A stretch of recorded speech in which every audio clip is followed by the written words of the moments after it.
Hey guys, this is Adam, and this is a SuperGun that I'll hopefully be either selling to you or trading for a Pop'n Music controller with you. What I'm going to do is, since you're probably unfamiliar with how arcade hardware works, I'm going to run through all the parts, show you how to hook them up, explain what they are. So let's get started.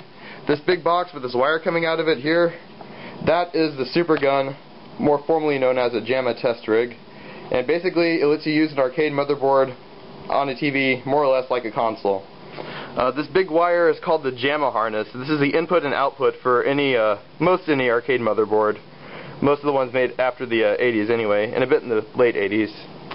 And this goes inside the SuperGun and allows the SuperGun to do what it needs to all the signals to make it more home user friendly. Most importantly, it converts the signal for video RGB to NTSC.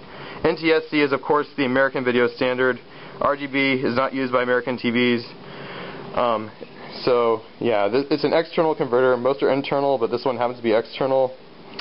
And as you can see, it outputs S-video and composite, which is red for some reason. It's normally the yellow cable. This here is a Neogeo Cd Joypad, which uses a Neogeo pinout to connect as a controller. And any Neogeo compatible controller will work with this, as long as it is fully wired for the pinout. Any official controller will work, and any controller that includes all redundant connections where they belong. This here is just what I use as an audio cable. Nothing special about it. This here I'll include as a freebie. This is a 12-foot premium audio cable from Monoprice. I'm going to leave it inside its bag because I want you all to have it brand new. And this little doodad here, this is a mono audio splitter. For if you have a mono motherboard and you only get one channel of sound out of it, you can at least use two channels of your TV, even though there won't be any stereo effects. So I'm going to show you how to hook everything up. Okay, the first thing, of course, is power. I'm going to go around to the back here. It uses a PC-AT power supply. It's 240 watts, I believe, which should be plenty for most any arcade motherboard. It definitely works for the ones I've used it with. Just like a computer, you plug it in like this, wiggle it in, and there's your power. Boom. This little part right here, let's see if I can get a bit of an angle. There we are. This part right here is your video and audio output.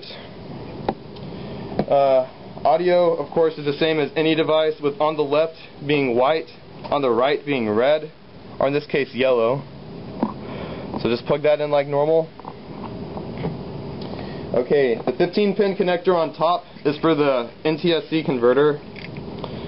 Just grasp that firmly and push it towards the back, maybe wiggle it a little bit if necessary. You'll feel it kind of click into place. That's when it's ready.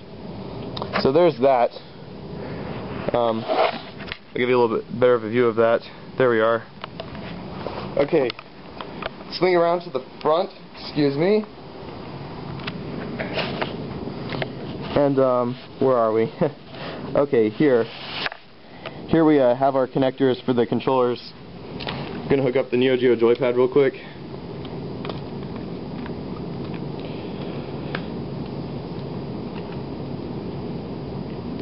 And yeah, simply just push it straight in firmly. If you really have to, wiggle it a little. It should kind of push into place.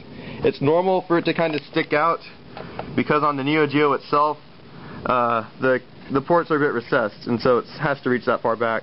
It's sticking out. It does not put any kind of strain on this or anything like that. It's totally safe, I assure you. And the last part is to hook up your arcade motherboard. So we're going to take our Jama Harness, an arcade motherboard, in this case a Neogeo running Metal Slug.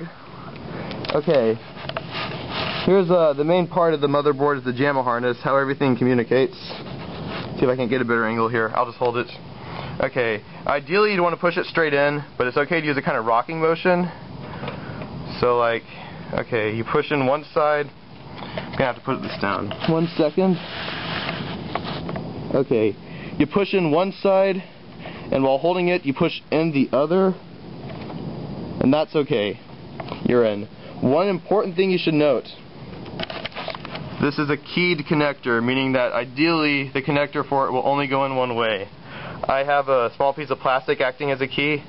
If for any reason this plastic were to fall out, just know that this print should be on the top, and that pin 1 should be on the left, pin 28 should be on the right, and you'll be fine.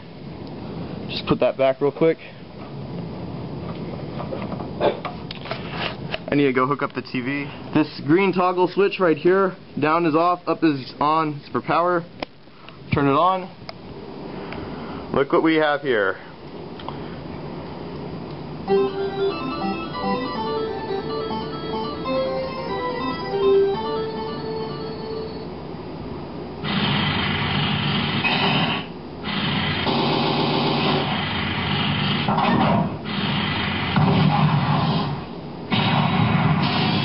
Metal Slug.